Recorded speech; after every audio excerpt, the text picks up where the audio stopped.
Thank you very much. I want to take 15 minutes to talk about protecting real-time payments from fraud. And since I only have 15 minutes, I want to call out 5 lessons that we have learned that our teams implementing payment fraud prevention for real-time payments with customers all over the world. And before I come to those 5 lessons, let me quickly introduce you the customers that we have worked with to create those experiences. So it started all out with the UK faster payment systems in 2008, where we have first deployed our fraud prevention offering, IBM Safer Payments. And at that time, we were the only system that was protecting the UK faster payment transactions. So being the first means you learn the hard way what works and what doesn't work. We have also applied that knowledge and learned further lessons with other immediate and real-time payment transactions. For example, Kiwi is the dominant mobile immediate payment platform in Eastern Europe. And we have just deployed a year ago with the Australian new payment platform. So this is one type of application, one type of customers. These are the platforms. And the platforms are sort of the core of a payment system. And outside the core, either the platforms process themselves or in addition, processing companies do that. And we have been working with also customers in this application area. These are 2 major processors of SEPA instant payment transactions in Europe here, STED and SIPS. In the United States, we are working with FIS to protect Zelle transactions. And from that, we have learned our lessons how to prevent fraud from the view of a processor. And last not least, we have also been working with a number of retail banks all over the world. And with retail banks, typically our fraud prevention is multi-channel because we are not just involving real-time payments, but in particular, we are also looking at the channels on how they are initiated. So before I come to the 5 lessons, let me find 3 simple answers to one very complex question. And the complex question is, what's so hard about preventing fraud with real-time payments specifically? Well, 3 simple answers. 1, the low fee structure. Because if you look at cards, they have fees between 100 and 200 basis points. So being able to absorb fraud ranging from 5 to 10 basis points typically is not impossible. That would never be possible in a real-time payment system, which has to work with much, much lower fees. So by definition, you have to be a lot better.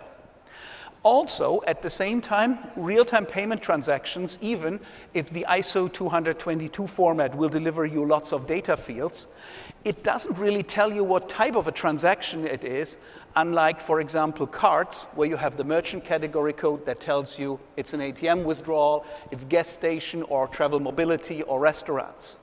So all this rich data you get in cards, the POS entry mode telling you something about the security level of how the transaction was ingested, and also physical information about the terminal, the ATM, merchant, and acquirer.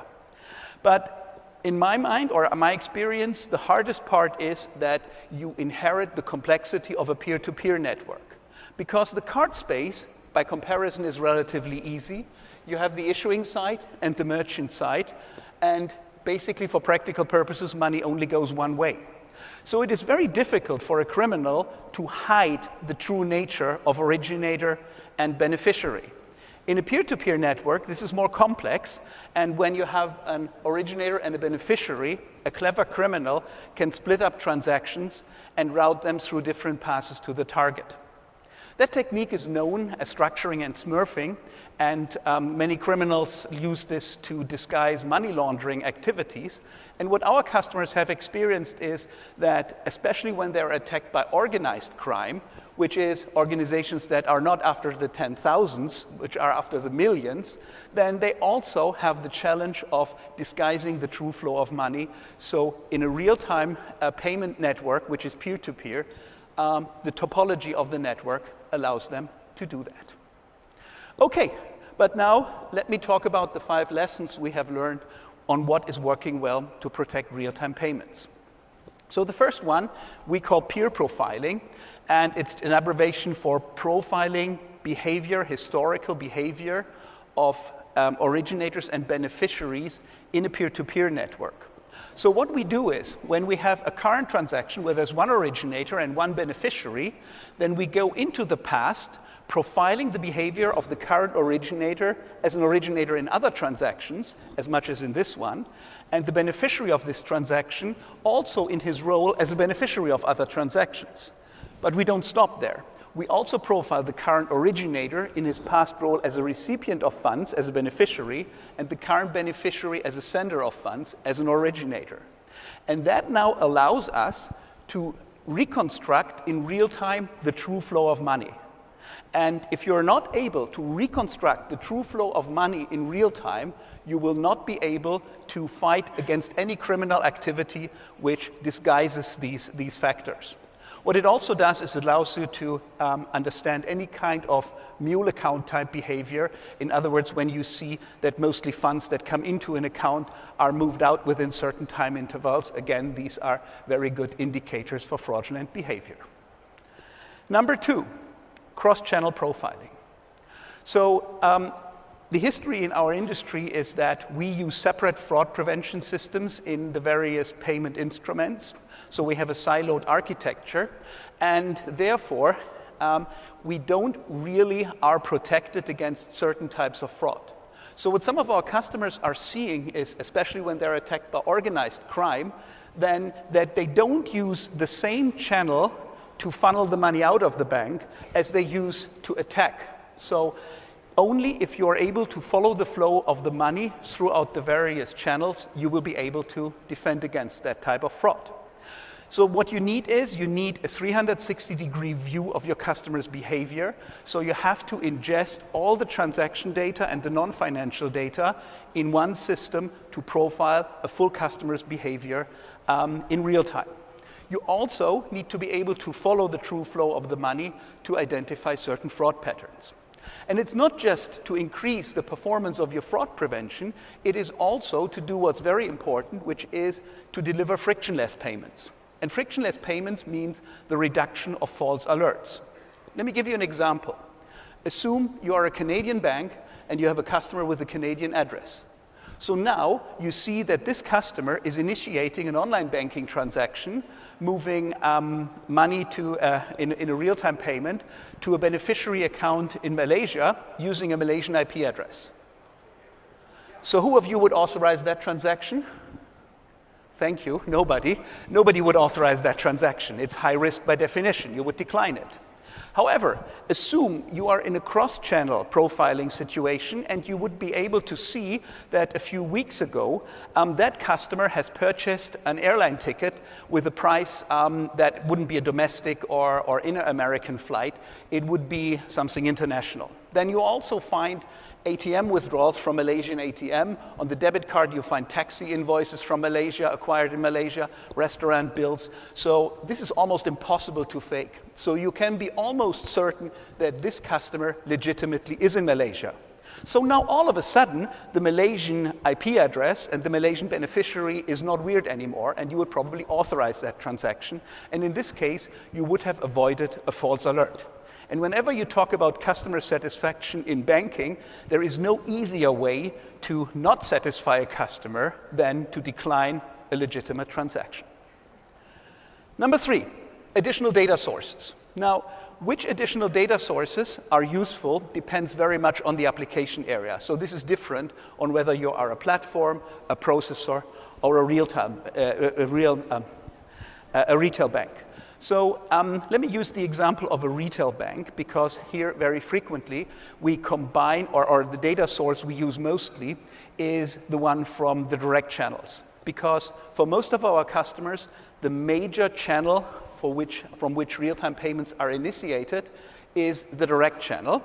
And the direct channel is rich of data. So for example, we use device fingerprinting.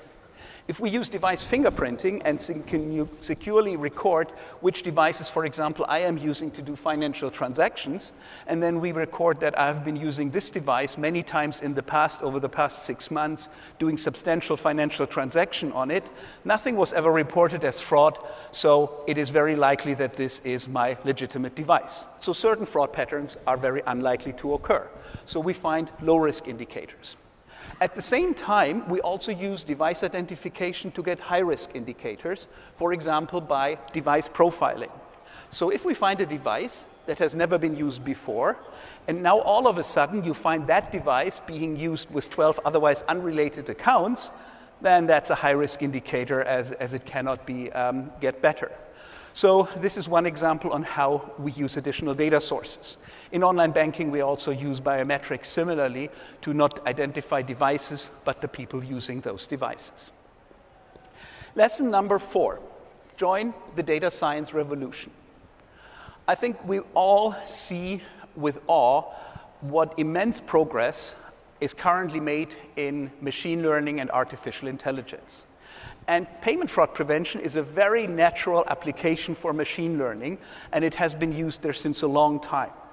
Now, what is different now is that many of these algorithms and tools do not come from payment systems vendors, but they come from all kinds of vendors. Some come from the open source movement. R by now is the most dominant used statistical software package, completely open source. Google comes out with TensorFlow, Amazon, Facebook have their own AI, Microsoft, of course, IBM Watson. And our customers want to use that. And the data scientists they're going to hire have actually been growing up with these tools.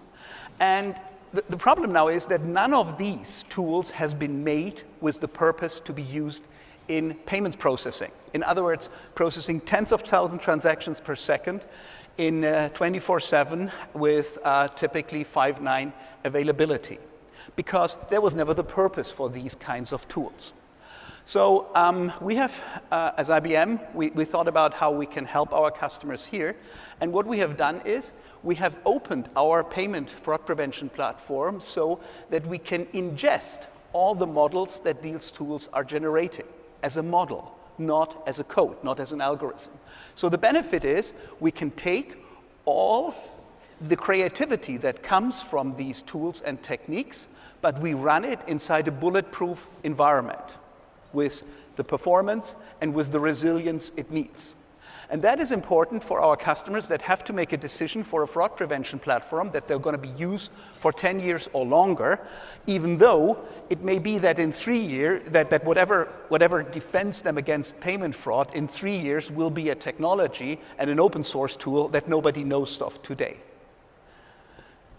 Number 5, apply the principle of agile to modeling.